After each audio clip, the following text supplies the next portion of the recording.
that deals with managerial issues in the party and also issues of policy.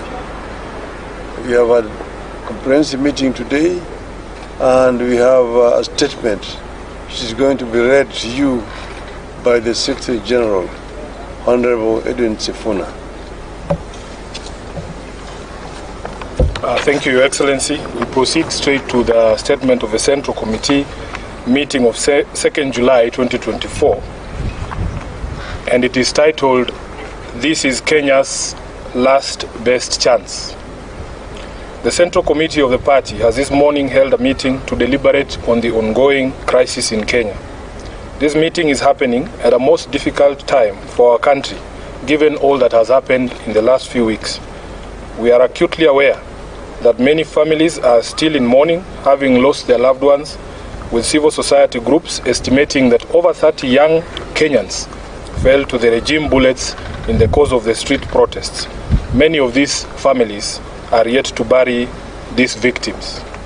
On behalf of the entire ODM party, the Central Committee extends its deepest condolences to all those who have lost their loved ones and pray that God will comfort them in this time of tragedy.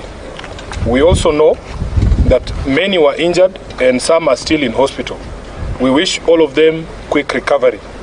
We are in awe of the Kenyan youth who, through their unity of purpose, have stood with their fallen colleagues and raised vast sums of money in very short times to pay hospital bills for the injured. As a mass movement that has been on this journey of true liberation for a long time, we know how difficult it is to achieve some of the things that we have seen you do. You have absolutely earned our respect as a party, and we salute you. As believers in the right to peaceful protest as enshrined under Article 37, we condemn in the strongest terms possible the abuse of police power in the deployment of violent suppression techniques on innocent and armed protesters. Our position is that no one has to die in exercise of the rights under Article 37. We further condemn the ongoing arbitrary abductions of innocent Kenyans who are carted away in the most violent and inhumane manner and held incommunicado for days. As we speak, the reports are that upwards of 50 individuals have been illegally abducted and their whereabouts remain unknown. To make it worse, it is clear that no one in government is ready to take responsibility, to render an apology, or to make amends. The head of state himself has tried to distance his regime from these killings, injuries, and abductions, instead conjuring up theories when everyone can see the blood on his hands. We have the most callous, insensitive, and obtuse regime in the history of Kenya. It is no wonder that chants of Ruto must go are ringing out all across our land. Government must never abdicate its responsibility to protect life and the property of its citizens, and if it does, as Ruto has done, it deserves to go. As a party that was founded on the tenets of social justice, we shall walk the journey of bringing about justice and accountability for all of the regime's crimes since they took power. We stand with the people in their quest to liberate themselves politically, socially, and economically. Kenyans asked us to stand with them against the punitive tax proposals in the finance bill, and we did. Of the 115 members of the National Assembly who stood with the people and voted against the bill on the floor, 73 were in fact members of ODM. We applaud these great patriots and thank them for being true representatives of the people. As a party, we celebrate you for being on the right side of history, and the party has charged the Honorable Opio and I and the Whip, Junet Mohammed, to convey this message to each individual member who stood with the people of Kenya. Sadly, a few of our members went against the wishes of the people and sided with the oppressor, and we will speak to the consequences shortly. In light of this state of affairs, the meeting has resolved as follows. Number one, that it is time for all of us in the political leadership to begin to listen. Listen to what the people are saying and not to our own voices. The young people have spoken in plain language that should be clear to everyone. Let's not be vague. let's just do what the young people are telling the government to do. Number two, we consider this to be Kenya's last best chance. The youth have given our country our last best chance. We either seize it and swim with it by implementing all their demands, or we ignore it and sink the country altogether. Number three, that the Kenya Kwanza regime must take full responsibility for all the deaths, injuries, and destruction of property arising from the violent suppression of peaceful protests. The president must publicly direct his security organs to forthwith seize the ongoing abductions, an exercise that we believe is being undertaken with his full approval and the approval of the state. He must account for and order the release of all detainees abducted by these security agencies.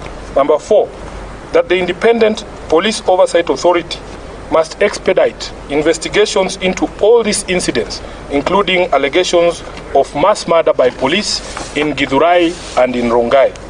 We were shocked to watch the president claim on live television that only one life was lost. It tells you how out of touch with reality he is. Number five, that in our view, what happened on the 25th of June 2024 amounted to a vote of no confidence in the Ruto regime. It is clear that this fact is totally lost on Ruto. It is reflected in his petulant proposals on how we manage our economy following the rejection of his tax bill. Instead of focusing on cutting wastage, opulence, and corruption in his regime, he is hitting back at the Kenyan people with threats to cut funding for the judiciary and the county governments. Six, that the ODM party will support credible austerity measures in the executive and in parliament. These two institutions have been expressly indicted by the people as citadels of largesse and wastage, with fresh memory of the invasion of parliament and standing threats for occupation of the executive seat of power. These two institutions must have an honest introspection on their contribution to our current predicament and take measures to lessen the taxpayers' burden. As a party funded by taxpayers ourselves, we will also be taking steps to scale down on our presence across the country and some of our activities to reflect this new economic reality. Lastly, that ODM shall initiate and lead recall processes in the following constituencies in light of the current office holders' repeated violation of their sacred oath and the wishes of their electorate. Number one, Game constituency. Number two, Bondo constituency. Number three, Navaholo constituency. Number four, Kajiado Central. Number five, Ikolomani. And lastly, Suba South in Homa Bay. Thank you. That is the end of the statement. Very good. Yeah, we do. Eric. My name is Jeff. Jeff, yes. Sorry. I've seen the minority leader in the minority in the National Assembly. And during this time of crisis, when Kenyans are asking, the Parliament, National Assembly, has to go for a recess during this period. What actually transpired? Because when that decision was being made, there was a blackout in Parliament in terms of coverage. The media was not allowed to cover that section. Kirui, can I first take questions that are related to the statement we've read? Brian? Yeah, I'm Brian Otieno from the Standard. Now, you say that you support the demands by the youth. One among the demands is the resignation of President Ruto. Do you support that? The youth have spoken in clear and certain terms. Let us not pretend like we don't hear what they are saying. You have heard it, we have heard it, Ruto has heard it. Yeah. Next question. Yeah, the second question was that the kind of environment that the president is enabling right now, the suppression through police, do you think it supports his calls for dialogue? No, because nobody believes what the president is saying. His actions and words are totally different. And what we have called for in our statement, first of all, is he must publicly speak to his police, publicly, and tell them that he knows what they are doing and Kenyans have asked that he stop. So if he doesn't stop that, really, there is really nothing to discuss. Many of the people he's looking for to have a discussion with are actually in custody. Yeah. Let's look. Yeah, like you listed some 5 constituencies that you are going to initiate the recall to. Six. Six. Yes. We know they are not the only ones who voted yes from the party. how did you arrive at the 5? And then second one. Yes, the criteria was very simple. In our statement, we have said repeat offenders. Those who voted against the wishes of the people in 2023 and again did it in 2024, because there are few who met their Damascus moments.